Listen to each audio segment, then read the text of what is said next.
Salut à tous, bienvenue dans ce débrief, bienvenue dans Backcheck pour cet acte 3 des playoffs. Stéphane, tout n'est pas dit, hein? Non, tout n'est pas dit. Évidemment, à Lugano, on joue actuellement les prolongations contre Fribourg. C'est 3-3. Et le match, on est à peu près à mi-chemin, la première période de prolongation. Oui, en effet, Fribourg-Gotteron qui tient peut-être son premier point ce soir de ces quarts de finale. On vous tiendra bien sûr au courant en direct dans cette émission, dans ce Backcheck. Et puis, écrasante victoire de Berne, encore une fois contre Genève.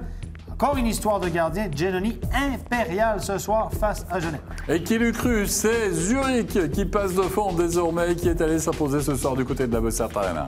Et puis Bienne, à domicile, s'impose. Deuxième victoire de suite dans cette série et prend les devants 2-1 contre Naples. Ouais, étonnant bien sûr, cette équipe de Bienne qui continue de surfer sur la vague du succès avec un excellent Anthony Rayala, auteur d'un doublé ce soir.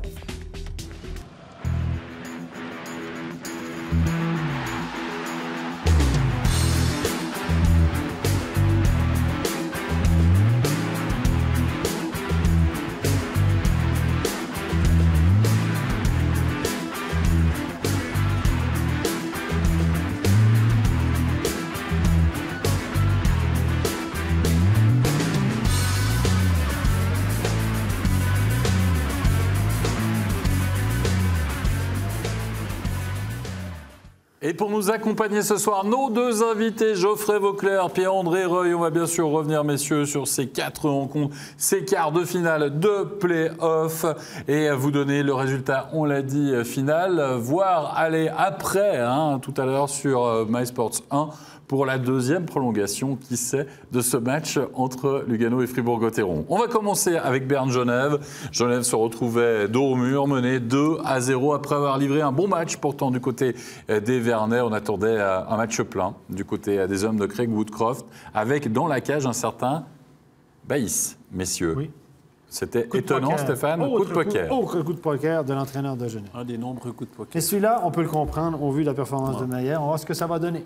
Ben, on va le voir tout de suite. Ça a donné une claque pour Genève Servette ce soir, battu sur le score de 5-1 avec un seul but signé Tristan Chervet. On est en première période.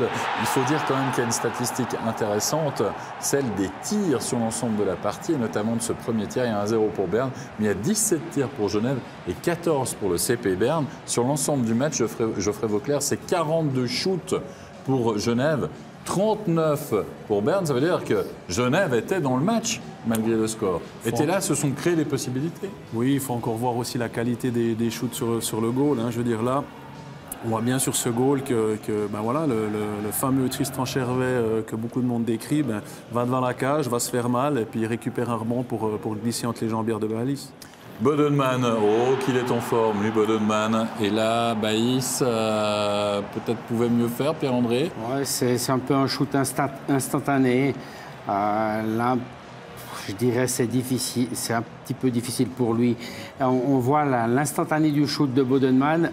Il ne contrôle pas, c'est tout de suite. Et quand on a confiance, c'est son 5e goal, je crois, là. Ouais. Et quand on a confiance, c'est dedans. L'instinct du marqueur, il l'a eu, comme au Canada, on appelle ça un tir sans avertissement. C'est ça. Donc, il a tiré. Le puck était devant lui. On aurait pu croire qu'il allait faire un contrôle, mais il ne l'a pas fait. Et puis là, Geoffrey Vauclair, on admire la passe de Gaëtan Haas, le caviar pour Mason Raymond. Ouais, alors un super coup d'œil de Gaëtan qui attend un petit peu, qui prend un petit peu un temps mort pour attirer le défenseur sur lui, qui glisse. Puis ce qui est magnifique, il fixe quand même le gardien en faisant croire qu'il va shooter. Donc ça, c'est magnifique, quoi. On va dire que c'est comme dirait Gilles Montandon, une offrande, quoi. Une offrande à l'aveugle pour Mason Raymond. Et Andrew Ebet qui va crucifier Genève Servette 4-0 après 40 minutes de jeu. La messe était déjà dite à ce moment-là. Vous encaissez de nouveau 3 buts en deuxième période. Chris Maxwell est forcément pas satisfait. Il me semble qu'on l'a aperçu dans la tribune. Un tir dans un angle fermé, avec au premier poteau. Avec 2 joueurs devant Baïs qui lui bouchent la vue. Donc au premier poteau en haut, il n'y a pas de... Oui, il n'a même pas vu que le puck était rentré dans sa cage. C'était du bon boulot devant le goal. 5-0 signé Simon Moser à 5 contre 4 en début de troisième période, au cas où il y aurait une tentative, on va dire, de révolte de la part de Genève Servette. 12 shoots à 9 sur la troisième période pour les Grenats qui vont tout de même sauver l'honneur, empêcher un certain Leonardo Giannoni de signer un deuxième blanchissage dans ces playoffs, puisque c'est Dacosta. Dacosta qui va marquer tout à l'heure dans la cage, enfin pas dans la cage vide, puisque ça sera à 5 contre 4 sur un assist de Teum Ernest. On va le voir, cette réussite signée du Français de Genève Servette, qui est le petit éclair de génie. Regardez, il fait ça tout seul là. Hein, il enrhume Gaëtan Haas et un tir magique du poignet pour la réduction du score. Malheureusement, c'est plus anecdotique qu'autre chose, parce qu'on le sait, le score dans un match de play-off, ben voilà. Maintenant, messieurs, la grande question qu'on se pose, est-ce que la messe est dite ou pas, Pierre-André? Oui, quasiment dite. Ça sera espéré que Genève fasse encore un point, mais disons que chaque fois qu'ils vont à Berne, ils en prennent 7, ils en prennent 5. Et... 7-5-5, ça fait 17 buts accordés. 2 fois 5, 1 fois 7. 17 buts accordés dans 3 matchs. C'est pour gagner les matchs, ça t'en prend 6 ou 7. Là, je pense qu'elle est quasiment dite. Hein. Ouais, Leonardo Giannoni, une nouvelle fois, l'homme du match. Combien, Stéphane? 97%, 97,6%. Sauf erreur. Oui, c'est ça exactement, une petite erreur là. Oui, il y a une petite erreur au niveau du chiffre. C'est encore mieux que ça. Puis ça, c'est déjà pas mal. Mais c'est encore mieux que ça, je vous le dis. Encore un petit bonus. C'est 41-42. Exactement, 97,6%. Étonnant, mais déjà Berne est... Joueur du match, hein, absolument, mais je veux dire, ce CP Berne, il est déjà difficile à manœuvrer. On l'a vu, mais en plus, comme vous avez un Leonardo Giannoni les gros soirs, c'est Geoffrey Vocard, je veux dire, c'est mission impossible. Bah, il y a plusieurs critères, à mon avis, qui jouent contre Genève, comme je l'ai dit avant. Giannoni, la qualité de l'équipe de Berne.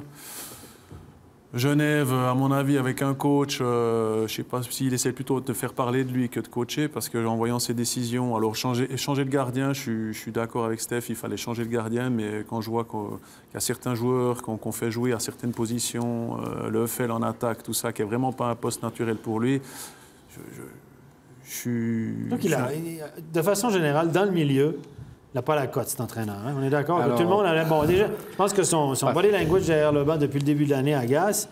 Au début de l'année, évidemment, les joueurs étaient frustrés avec lui parce qu'il les faisait bosser, mais voilà, du matin au soir, etc. Il allait vraiment avec la manière dure, avec ses assistants, avec le chef Matt. On sait qu'il est arrivé là avec ses grands sabots. Ça a dérangé beaucoup de monde. Après, ça a adouci un petit peu, mais je pense que le mal était fait. Puis dans le milieu, hein, tu entends parler comme moi... Il n'a pas la cote, puis il n'a pas la cote du public non plus. Il n'a pas la cote dans la presse. Ça va pas bien, hein? Combien de temps gardera-t-il la cote avec les joueurs? Est-ce qu'il l'a déjà eu? Bon, de toute façon, il y aura un bilan sportif qui sera mis en place à la fin de la saison. Il y a encore un petit espoir pour Genève Servette. Je veux dire, maintenant, il ne faut plus calculer. De toute façon, il faut y aller pour Genève. Moi, je vous propose d'écouter une réaction quand même à l'issue, évidemment, de cette nouvelle défaite et surtout de ce score dans la série de 3-0. On va écouter tout de suite la réaction de Daniel Rubin. Daniel, c'est difficile d'entrevoir la lumière dans cette série contre Berne. Oui, ils sont clairement meilleurs jusque-là. De temps en temps, on joue assez bien, mais on fait 1-2 erreurs, ça se paye cash contre eux. On ne peut pas se permettre de faire des erreurs stupides. Il attend que ça. On joue bien, on fait une erreur. On prend tout de suite un but, ça va pas comme ça. Ce qu'il faudrait, c'est marquer le premier but dans un match. Ça, c'est l'autre problème. On a quand même pas mal de temps dans leur zone, mais on ne marque pas. On ne gagne pas les duels devant leur but. On n'arrive pas à marquer. Ça, c'est un des problèmes. 3-0 dans la série maintenant, samedi au Vernet. Oui, on n'a plus rien à perdre. Tout le monde pense que c'est fini. Nous, on va se battre. On doit jouer un match complet de A à 7 si on veut gagner. Mais c'est match par match maintenant. On récupère, on charge les batteries et samedi on va tout donner. Il faut que chaque joueur se concentre, chaque joueur joue son match. On va tout essayer. Merci bien. C'est ça, hein, Daniel Rubin qui corrobore nos propos. Finalement, messieurs, on va tout essayer du côté de Genève Servette et du côté de Craig Woodcroft. Ça sera l'occasion de voir s'il va encore une fois changer son effectif, peut-être en retour de Spaulding. Moi, je pense qu'il devrait jouer avec les juniors élite samedi. On verra ça, certainement pas. Moi, je dis ça, je dis pas grand-chose, mais... Allez, on va passer à une autre rencontre, autre quart de finale. Zug face aux ZSC Lions, un partout dans la série. Et Zurich est allé s'imposer ce soir du côté de la Bossart Arena. Là aussi, on avait fait des changements au niveau des étrangers. Retour d'un certain Pelletier et Drew Shore dans l'alignement des ZSC Lions qui ont ouvert le score. Et surtout, où Zug a perdu ce match, c'est sur les situations spéciales. Ils vont encaisser 2 buts alors qu'il y a un homme de plus sur la glace, Geoffrey Vauclair, en faveur des Zougois. Là, notamment sur cette ouverture du score de Sheppy. Ouais, en fait, on se rend compte que Zurich commence à y croire, tout simplement. Hein. Je veux dire, ils sentent qu'il y a un coup à jouer. Il y a certains leaders de Zurich qu'on a un peu moins vus qui commencent à se réveiller. Donc, il faut se méfier grandement de cette équipe de Zurich, à mon avis. Et Zoug qui va rater son début de match. Et on parle des situations spéciales. À 5 contre 4, on retrouve l'inévitable Peterson, hein, Pierre-André. Ouais, là, il a une patate, comme on dit, absolument extraordinaire. Mais à chaque fois, on le laisse prendre. On voit la canne comme elle plie. C'est très impressionnant. Et bon, on voit peut-être Stéphane, je l'ai déjà vu meilleur, sur des shoots de la ligne bleue comme ça. Est-ce qu'on voit le Stéphane des playoffs? Oui. Et ça, on peut, aussi, ça, on peut se poser. On peut peut-être se poser une question. Chaque fois, c'est un super gardien. J'aime beaucoup comme gardien, mais chaque fois qu'il va au play-off, il n'a jamais eu de titre, jamais rien été décroché. Est-ce que peut-être ça peut lui poser un problème psychologique? Je ne sais pas, c'est difficile à dire. Maillard aussi, on dit que Maillard à Genève, c'est un gardien qui est techniquement parfait, qui est talentueux, etc. Dans les moments clés, c'est difficile. Et c'est un petit peu la même chose pour Stéphane. Encore une fois, tu peux dire c'est pas de sa faute, mais celui-là ou celui-là, peut-être ce qui n'arrive pas en championnat. C'est rare qu'en championnat, c'est exact. Il est plus constant en championnat qu'en play-off.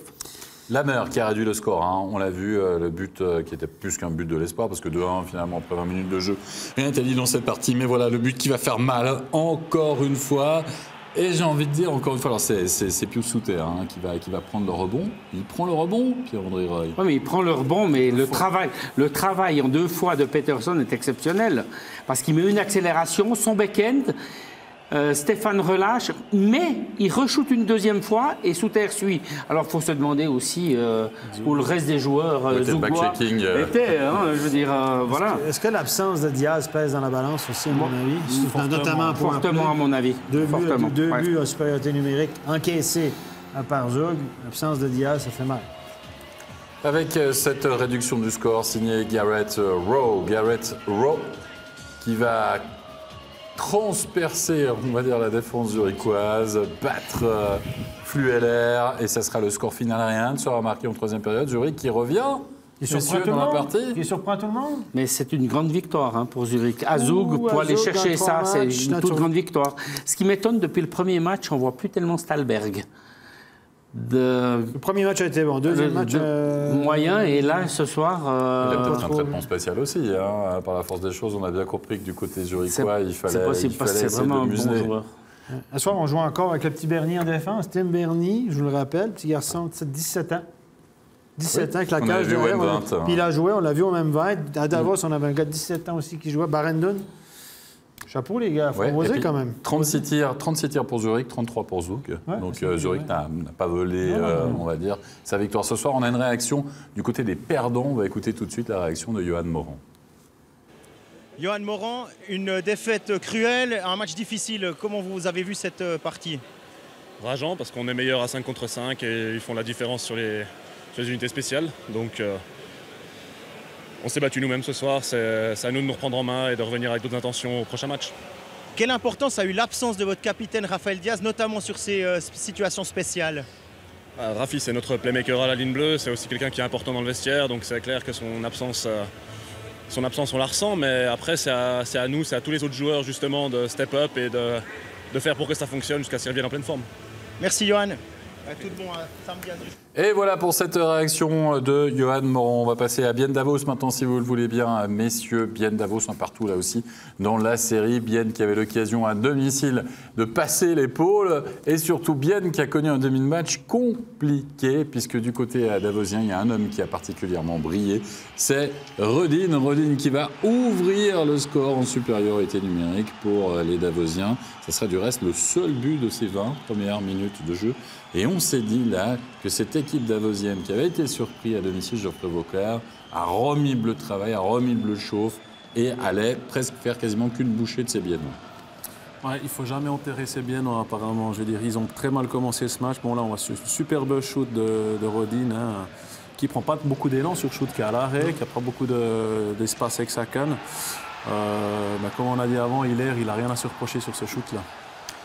2-0 de Redin, on est à la 28e minute de jeu, 2-0, hein, assist de Dubois, assist de Little, c'est un tir de Dubois avec Redin qui traîne évidemment devant la cage. On est là aussi, allez voir la vidéo. On va beaucoup voir la vidéo ce soir du côté de Bienne, Stéphane. Ce soir là-bas, non, mais c'est vrai, regardez, le Redin est clairement dans le demi-cercle du gardien. Il n'y a pas de contact avec le gardien.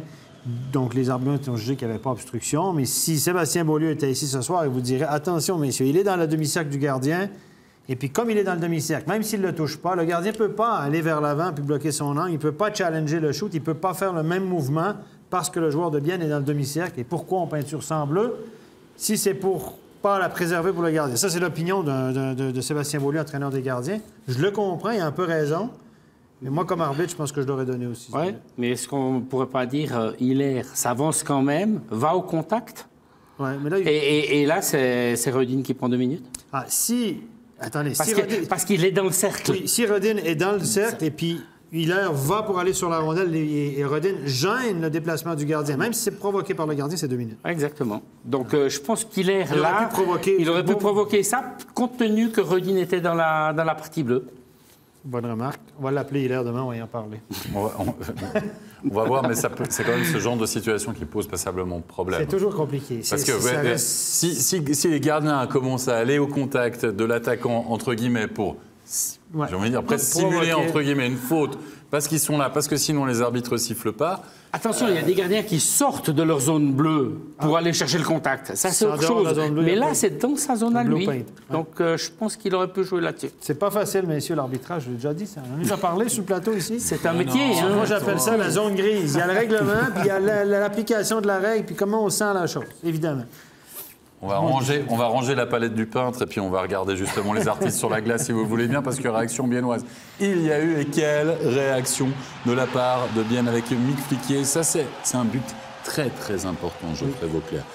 C'est la réduction du score, 33e minute de jeu. Ça n'est pas terrible, on est d'accord là-dessus. Regardez, il regarde à gauche, il regarde à droite, c'est plus où elle peut. C'est pas où elle peut. C'est cadeau. Le gardien de Davos, il est un petit peu pâquerette. Puis les joueurs de Davos, on dirait qu'on a un entraînement là, tranquille, faire du bago-bago.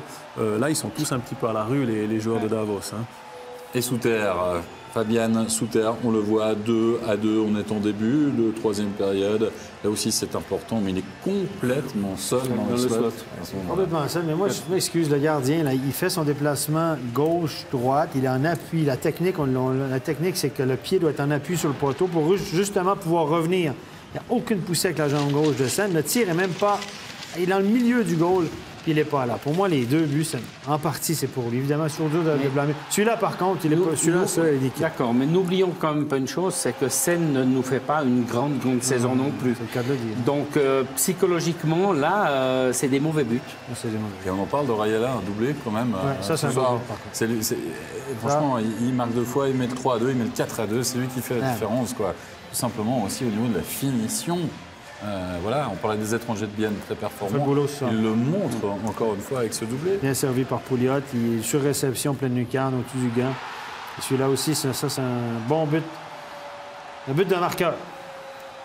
On va aller voir la vidéo pour le 4-3 de Nygren. Ça manquait, hein, ça faisait un moment qu'on a voir la vidéo, alors que l'on revoit là, le but de Rayala sur le service de... Il n'y a pas un gros déplacement. Il n'y a pas encore... Son déplacement gauche-droite, son appui sur le pied gauche est affreux. Regardez, hop! Ouais. Voilà. Moi, je ne suis pas gardien. J'ai bien fait de ne pas faire gardien, je pense. Ils ont vécu avec souvent avec 2 paires de gardiens. Il y avait Berra, il y avait Hilaire aussi à un moment. Ouais, et puis, ils ont toujours eu de la chance avec des gardiens qui arrivent un petit peu, on ne les connaissait pas trop. Ça a toujours bien marché. Puis, malheureusement, une fois de temps en temps, peut-être tu te trompes ou ça ne répond pas comme tes attentes. Sen, il ne s'est pas développé cette année comme on pensait. Hein. Et là, parce qu'il a été drafté l'année passée. Il le paye depuis 2 ans, Davos. Parce que le problème de Davos, à mon avis, c'est le gardien. Une des pires de défense de la Ligue, puis ça vient en partie du gardien. 84-38 ce soir pour Gilles Sen. Bon, il n'est pas stratosphérique non plus. Hein. Il a un peu moins de 89. Ouais. Mais évidemment, 84-38, vous ne risquez pas de faire grand-chose.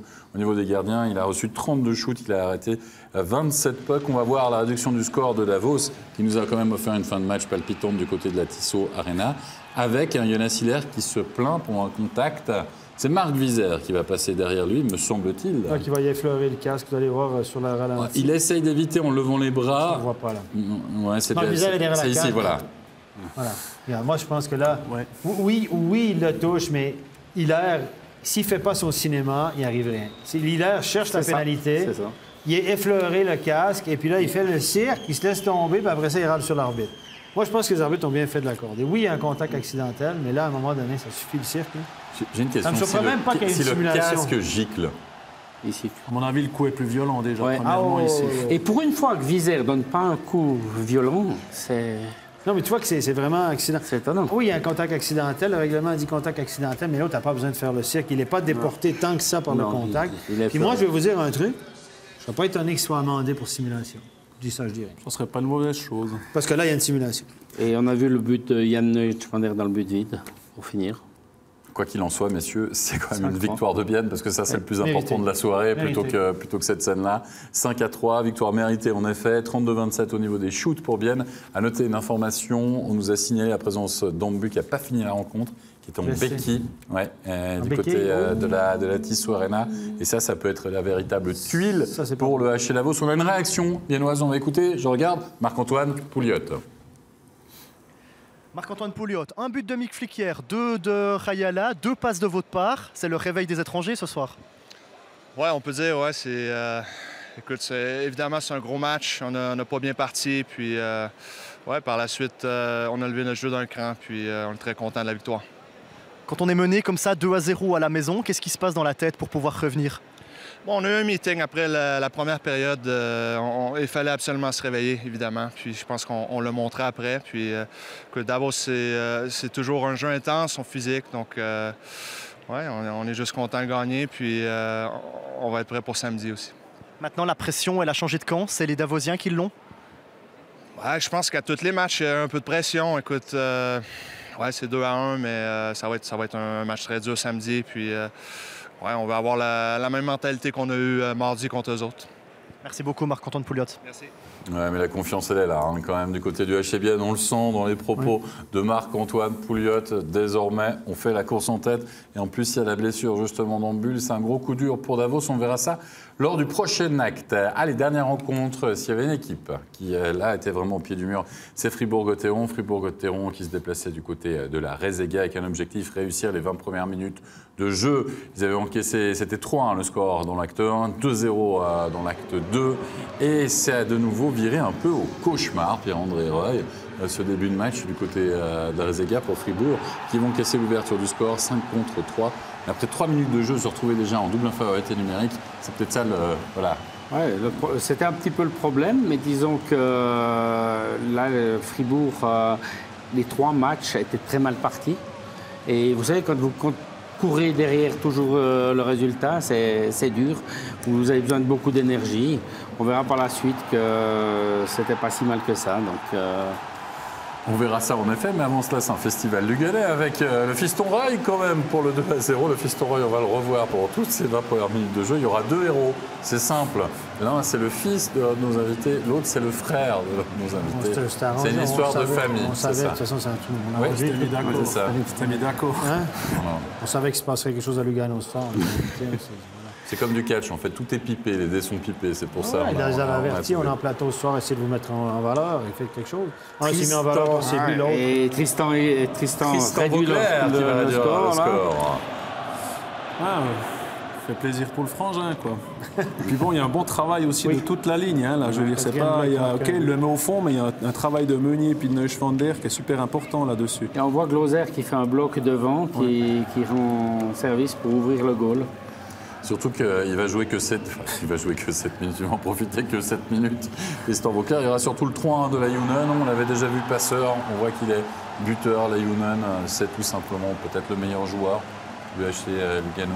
En tout cas, il est très effectif depuis le début de cette série-là. Il avait 5 points, 5 assists. C'est un gars qui fait tout à peu près bien, on en a parlé. Là, il joue un petit peu de chance. Kinsley se couche un peu rapidement sur la glace. Il joue un petit peu de chance. Son premier tir de la série au but, qui n'est pas vraiment un tir, donc ça va compter comme un tir quand même. Mais là, il a eu un petit peu de chance. Et puis là, à ce moment-là, tout tournait pour Lugano. Tout tournait pour Lugano, mais voilà, dans une fin de période, parfois, les esprits s'échauffent. Alors, vous vous rappelez, on a Sébastien Rhein d'un côté, Tristan Vauclair de l'autre, et ça, voilà, ça a commencé à se friter. Et la différence, c'est que Tristan Vauclair, Geoffrey, n'a pas lâché son os. Non, ben voilà, quoi, c'est... On est un peu comme ça dans la famille, je ne veux pas vous faire peur, mais des fois, les deux fils, Moi, je suis loin, ça va, fils se touchent, et puis voilà, l'énervement, l'excitation, là, il y avait 3-1 pour Lugano, donc je pense que le petit frangin, il voulait un petit peu faire bouger les choses. Et puis étonnamment, ce qui s'est passé après ça, c'est que tout d'un coup, Fribourg a dû jouer pendant 5 minutes à 5 contre 4, à 4 contre 5, pardon, ils se sont bien regroupés. Et puis du moment qu'ils ont tué ces pénalités, Fribourg, c'était une autre équipe. Parce que tous les mecs se sont dit, ouais les gars, il faut qu'on... Je connais un peu ça parce que je l'ai vécu plusieurs fois. Donc à ce moment-là, je ne dis pas que c'est grâce à lui, mais ça a fait prendre conscience à l'équipe qu'il fallait peut-être un petit peu plus donner. Bon, là, ça, c'est son moment de gloire. Ouais, on dirait qu'on est en NHL dans les années 80. Mais c'est tout juste s'il n'avait pas monté dans les gradins pour se battre avec des fans. Mais voilà, il faut dire que... Et ça a peut-être réveillé dans l'ensemble les autres joueurs de Fribourg.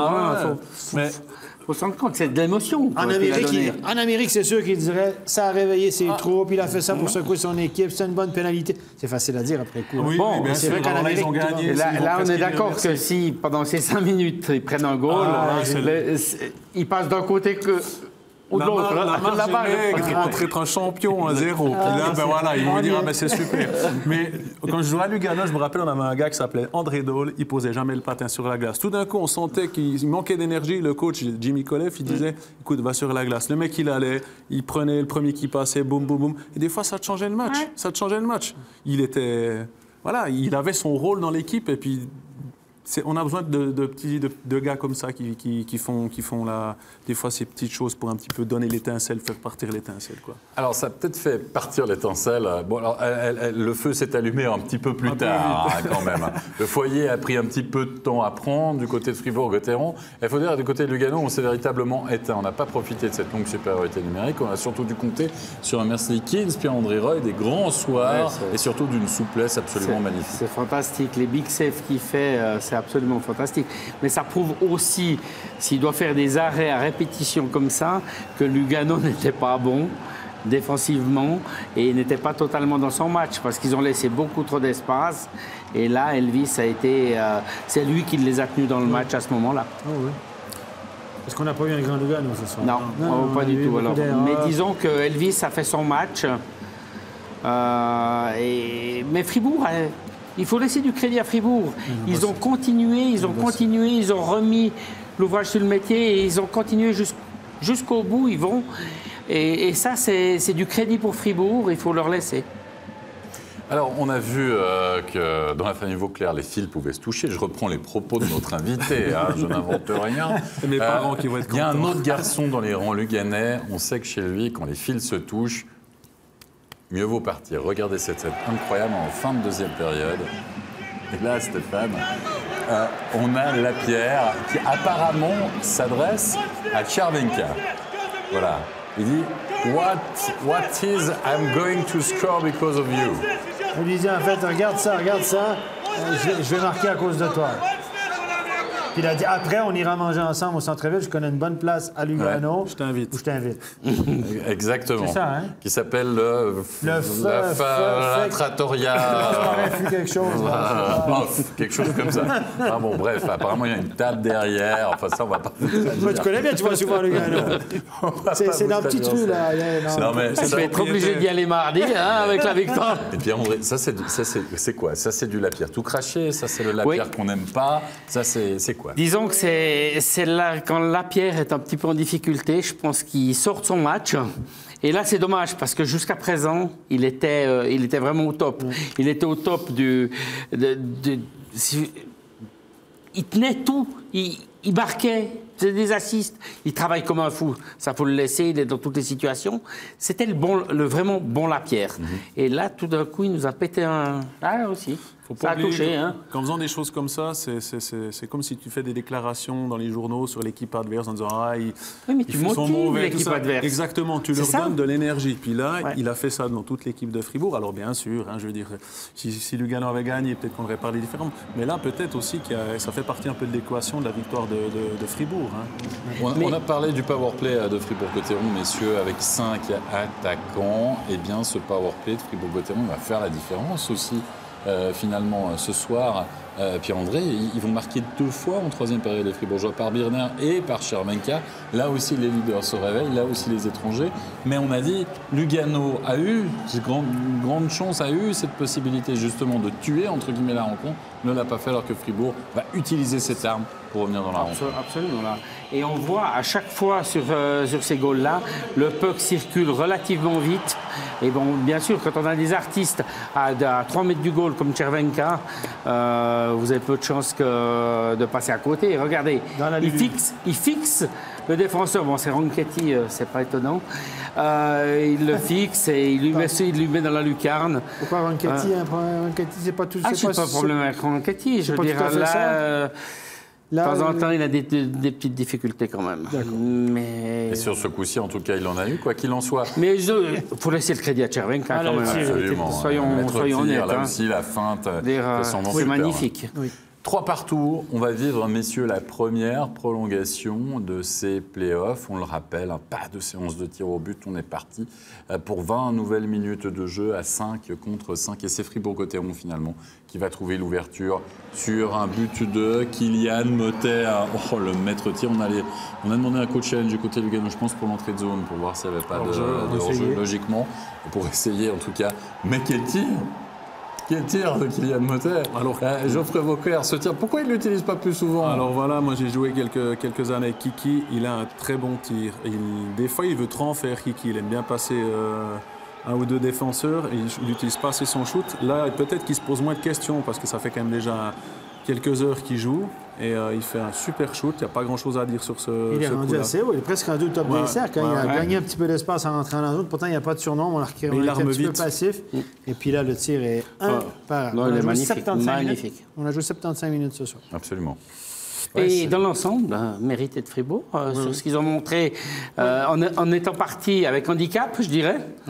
2-0, 3-1. Ils sont revenus dans le match. Et ça, psychologiquement, pour le prochain match, samedi à Fribourg, je vous dis que ça peut être très fort de Fribourg. Barry Bross ce soir, 93%, messieurs. Ouais. Comme quoi? Exactement. 92-86 pour Barry Bross. On y revient d'ici quelques instants, messieurs. Moi, je vous propose qu'on écoute juste la réaction de Laurent Meunier et puis on parle de Fribourg-Gotteron. On écoute Laurent Meunier. Laurent Meunier, c'était reparti pour un même scénario que d'habitude et cette fois, vous avez inversé la tendance. Qu'est-ce qui s'est passé de différent cette fois? Ouais, c'est vrai qu'il va falloir faire attention. On commence les matchs à 2-0 à chaque fois. C'est compliqué contre une équipe comme ça, mais non, aujourd'hui, je pense qu'on était un peu plus impliqués physiquement. On avait vraiment un sentiment que c'était un peu notre dernière chance. Et je pense qu'à partir de la pénalité qu'on a tuée, les 5 minutes qu'on a tuées, on a pris le match en main et je pense que ce soir, on mérite notre victoire. Peut-être un peu plus d'émotions, elles sont plus ressorties ce soir que dans les premiers matchs de la série? Oui, après c'est sûr que quand le match est plus serré, on le sent encore plus. C'est vrai que les matchs d'avant, il y avait un gros écart, donc on a du mal à vraiment mettre le rythme qu'on voulait, même si on a mieux joué le deuxième match. Et c'est vrai qu'aujourd'hui, on était vraiment dedans, tout le monde était impliqué et tout le monde était vraiment déterminé pour aller chercher cette victoire. Alors c'était la première prolongation de la série, de ces playoffs tout court. Est-ce qu'on gère ça un peu différemment, on joue un peu différemment que dans le troisième tiers? Bon, non, je pense qu'à partir du troisième tiers où il y avait 3-3, on va dire que c'était un peu mort subite quand même direct. Donc après, les équipes ont essayé de tuer le match à leur tour. Et c'est vrai qu'on a Kiki Motet qui nous met un super shoot et on est heureux comme ça. Merci bien, bonne rentrée. Ouais, bonne rentrée compliquée puisqu'on a eu l'information de Régis Serve qui nous a commenté ce match, juste pour dire que Hoffman apparemment a voulu en découdre avec Laurent Meunier. Il attendait, moi je peux vous dire qu'il doit avoir 2-3 règlements. Bah il attendait au vestiaire, absolument. Ouais, dans le vestiaire de Fribourg. Alors, je n'espère pas pour lui parce que ce serait un mauvais calcul. Enfin, quoi qu'il en soit, ce serait une information de la part de l'autre commentateur, Régis Serve. Moi, je peux vous dire... Ouais, moi je pense que les esprits se sont bien échauffés, messieurs. Hein, quand même. Je pense que ça va venir bien chaud pour les prochains matchs. Les gars ont avantage à lever la tête. Messieurs. Quand même. Oui. On est là pour ça. Vous êtes à la place de Fribourg. Vous faites quoi pour déstabiliser Lugano? Justement, vous parlez, vous essayez de les sortir du match. On a vu Lapierre, vous arrivez à sortir peut-être encore un Hoffmann qui est un gros joueur, tout ça. On a senti quand même pas mal de frustration ce soir sur Lugano, quoi. Et là, Fribourg a senti une brèche. Donc, ils essayent de s'engouffrer dedans pour le prochain match chez eux. Imaginez, c'est 2-2 après le 4e match. Lugano, ça va être un petit peu plus les chocottes. C'est bien pour l'engouement. Voilà. Exactement. Pour l'intérêt de la série. Absolument. But de Kylian Mbappé en prolongation. On l'a vu, les étrangers qui marquent. Et puis Barry Brust. Le retour de Barry Brust au premier plan. 92 points, 86% d'arrêt ce soir. Et qu'est-ce qu'on a dit au début de l'émission? On a dit Barry Brust, un bon Barry Brust et une bonne équipe tous ensemble de Fribourg. On a vu ça? Oui. Ils ont gagné. C'est ça. Là. Il a été en début de match, on se disait, les 2 premiers buts, on se disait, il n'a pas de chance de rebond. Mais là, après ça, il a été dominant. Il avait ce flegme habituel, il a fait 2-3 arrêts, l'air de dire, c'est facile, les gars, vous ne pouvez pas shooter plus fort. Presque énervant. Non, presque énervant. Exact. Mais c'est peut-être ça aussi. Il y a beaucoup de déclics. En effet, on parlait d'étincelles du côté de Fribourg-Gotteron. Il y a peut-être beaucoup de petits foyers qui ont pris comme ça à voir. Le prochain match sera véritablement là aussi très intéressant. Allez, on va faire le point avec notre tableau des séries pour vous montrer les situations. Situation très compliquée pour Genève Servette, désormais mené 3-0 face à Berne. C'est Zurich qui fait la bonne opération en reprenant l'avantage de la glace. Bien aussi Impérial 2-1. Et Lugano qui va voir Fribourg-Gotteron revenir 2-1 donc dans la série. Messieurs, un petit mot de NHL avant de se quitter, puisqu'il y a eu une belle performance d'un certain Nico Hischier. C'était hier soir, Stéphane. Il a une passe dans une victoire de 8-3 de son équipe. Regardez son but un peu chanceux, rentre dans la zone, tente une passe sournois, je dirais. Et le défenseur de Vegas met le dévi en pleine lucarne. Vous allez voir ici, la passe est astucieuse, le geste un peu moins. Regardez, regarde sa canne, il a dit, t'as fait quoi? Voilà, et puis il a ajouté une passe un peu plus tard dans le match, une passe très astucieuse encore une fois, celle-là. Sortie du coin, a glissé le puck à son coéquipier Nico Hischier qui joue, on le rappelle, sur le premier bloc.